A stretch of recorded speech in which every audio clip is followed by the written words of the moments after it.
Good morning, everyone. It is Friday, February 11th, and this is a look at the watch list I have going here. There's actually quite a few names on it, so I had to pare it down a little bit. Looking at anything that's get out of the house, and all of those travel, cruise lines, airlines, hotels, resorts, all of that. Definitely go and take a look at that. But what we're looking at here is the futures chart, and this is just this is a 3-month chart. I know it's pretty. Not a long time frame. Just wanted to kind of really, view as to where we are here in this. We talked about this potentially being an inverted head and shoulders with the neckline coming in here, which means that would be fairly complete. This move yesterday was not a weakness of the overall market. I want to make that very clear. It is because we do have an extremely strong market, but we have all of this inflation, and that's where when Fed Bullard came out and made comments that really, I think, surprised a lot of people. Now, he tends to be very open-minded, but I would say definitely more on the hawkish side. And I think if he had just said, I would support a half-point rate at the March, without then going on saying that we need to do several of those, we need to increase interest rates drastically, we should look at emergency and intermeeting rate hikes. I think that's what freaked people out, because we think of the Fed as being fairly predictable, and they telegraph where they're going to go, and that didn't happen. So when those comments came out, we were sitting in some pretty nice charts. Everything looked really good, and then it swept it out within the matter of about 2 5-minute candles, so about 10 minutes, and really just kept falling from there. But even after that, we came in and we talked about it, and I said, watch for comments to walk it back, because I don't think that that's where Powell is, because he's just not been that way. He's not ever been that aggressive. And from more of a econ standpoint, like in classes, things like that, and I know that doesn't always translate to real world. Something that's really important is we're still tapering, so we're still buying back. Now, is there a shift in that? Is it going to be finished soon? Yeah, they think that it'll be finished here in Russia's March. defenseman. In March, which is why I think that's why they're holding off until that it's March 16th, I think is the meeting, that they'll say, okay, here, this is, we'll do the rate hike now. And do I think they'll do a half point? No. I think they'll still probably do a quarter point. Should they do a half point?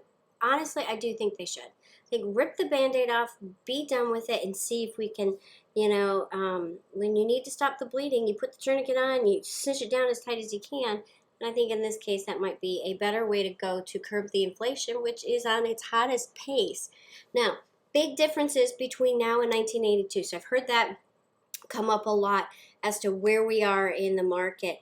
And there's a lot of differences, because the people who are the savers, the risk averse, where would they put their money? They'd put them in bonds and treasuries, money market accounts. But if they do that right now, they lose money. Whereas before, when they did that in the early 80s, they would actually make money doing that. So it's not, there's a lot of undercurrents that are not the same in the market. So I appreciate the being able to look back from history and say, well, this is something that happened at this point. Maybe we need to take a lesson from it. Sure, but you need to kind of match up those apples and oranges, so to speak. So I know that was a little bit of a tangent. I'm just trying to give you an overall feel of, I think that these comments might be a little bit more one-off. And I even said maybe they're testing the waters a little bit, right? Trying to see what the appetite out there is. How much can we, if they start kind of talking about maybe that half point, which again, they've never been that hawkish, but that half point rate in March, then by that point, will we be okay with it? Immediately after those comments, they ran right into whether it was Goldman or JP Morgan, all these places saying, well, you know what, now we're going to price in 7 rate hikes. And it's just crazy to me. I just don't, are we going to get rate hikes? Yes. But trying to say on every interview, well, you know, now we're going to adjust. It's a dog chasing its tail. So anyway, this is where we're sitting in the markets. We're starting to push back up here a bit in the futures. We were really, when I first looked this morning, we were down about 140 points in the Dow. And you can see here we're neutral on the SPY futures. We just went red a little bit. The Dow's implied opens down about 11 points. So I think a little bit of a red-green move here would be a good way to go. Now when we look at it on the SPY chart, right, we're still looking at that potential inverted head and shoulders with now two kind of wacky candles, right? So then the neckline is right across the top of this, these two candle tops from yesterday and from Wednesday. So again, follow the price action. It doesn't matter what I think. It doesn't matter what all of the analysts are saying. Follow the price action. And although trying to pick out patterns like an inverted head and shoulders or whatever, you can pick out as many patterns, but you don't know that that pattern is complete or is actually validated until the move's already done. So something else to keep in mind. Pay attention to what the candles are telling you. And even though we have some strong sectors, it seems to be that it's very selective within those sectors which names to play. But now speaking of strong sectors, what am I looking at today? Energy. I still like energy. I know it's taken a bit of a pause here as things that march up tend to do, but I'm looking at CVX. XOM is another one. I put that under the other names to watch. VLO, PSX, MPO, FANG. There's so many of them. COP is another one. Take a look at those energy names in the energy sector. If you don't know where they are, you can easily go onto FinViz and pull them up. It'll give you all the names within a certain sector. So, okay, and that's free, by the way. That is all free. So CVX, we took a nice march up, took a nice little pause. A lot of geopolitical tension with Ukraine. We've moved up. But now, after hitting all-time highs, we've consolidated here and just kind of average volume. There's definitely more volume in it right now because of those Ukraine, Russia, and Russia-Ukraine fears and what's going on there. But we are in a spot here with inflation. There's a lot of other things going on inside the energy market. I'm looking for a reversal up off of the 8 today in CVX, and that is something that I would be very willing to swing over the weekend. I know we haven't taken nearly as many swings here recently. All right, yesterday afternoon we ran through several names that were doing well, and looking at this, you would have no idea that we sold off in the market. Snap, they had their earnings, they popped up, consolidated a couple days here. They are now using their point of control, their Fibonacci line, and recent resistance. We touched the 50, retraced just a little bit here yesterday, looking for a push through that 50. I like it as we go through the 50 or an opening range break. I like the 40 call. Oh, on CVX, it was the 135 call. So take a look at the document I put out with this. I like CVX at 136.30 or an opening range break. I would use the 8 as a close on the EMA. Snap 40. So I like it a little bit more in the money here for a little bit more protection. I like it at 41.50 or an opening range break. I would go ahead and stop pretty close there at the 40.65 if we look to close below there. Overall, just a nice little trend change in this chart. And then back to financials. I know, I feel like I keep playing and looking at the same names over and over and over again. Well, that's because those are the names that are working, taking a little bit of a break, but banks will do well with rate hikes, right? That's kind of how they make their money. So, taking a look here at WFC. Yesterday we exited out of C and I was watching BAC. I still like both of those. Or if you're not sure which one to pick, go with the XLF. That is the ETF.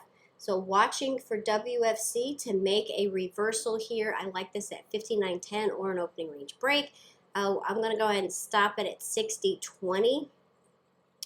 If we continue up, I will be more than happy to hold this one as well over the weekend. All right, some other names to watch here. We talked about, well, let's start with I'm in UAL. I actually held this whole position. I did close Nike, but I'll look at Nike again to come back to that today. But UAL, very strong. And again, we're lifting mask mandates in a lot of those larger cities. Companies, Amazon just announced that if you're fully vaccinated, which I'm not going to get into whether or not I agree with that part of it, but if you're fully vaccinated, you don't have to wear a mask.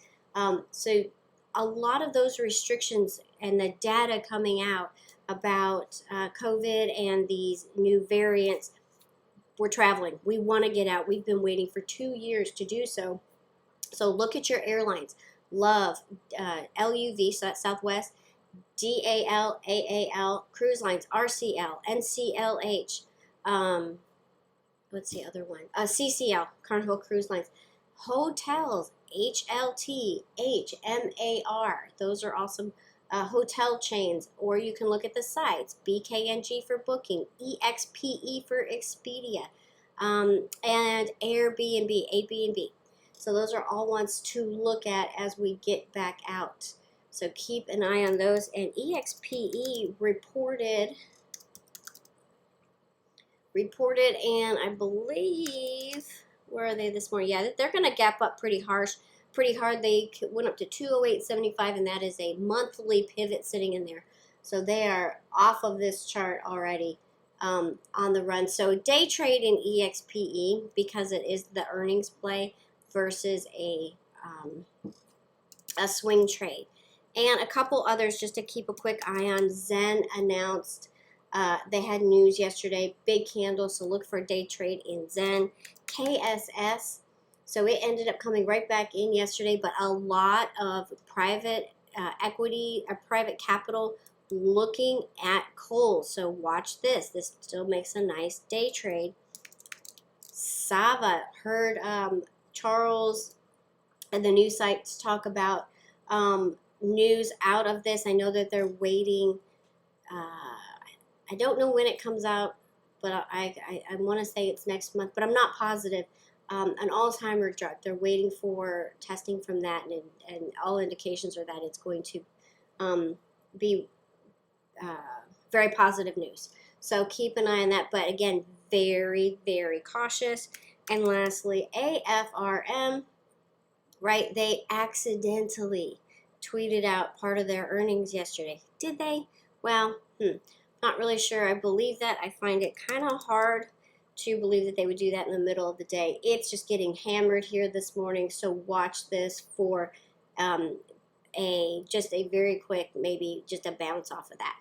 Okay, that is it for me here this morning. I hope you have a fantastic day. If you have any questions, reach out, heatherc@givingtreetrading.com.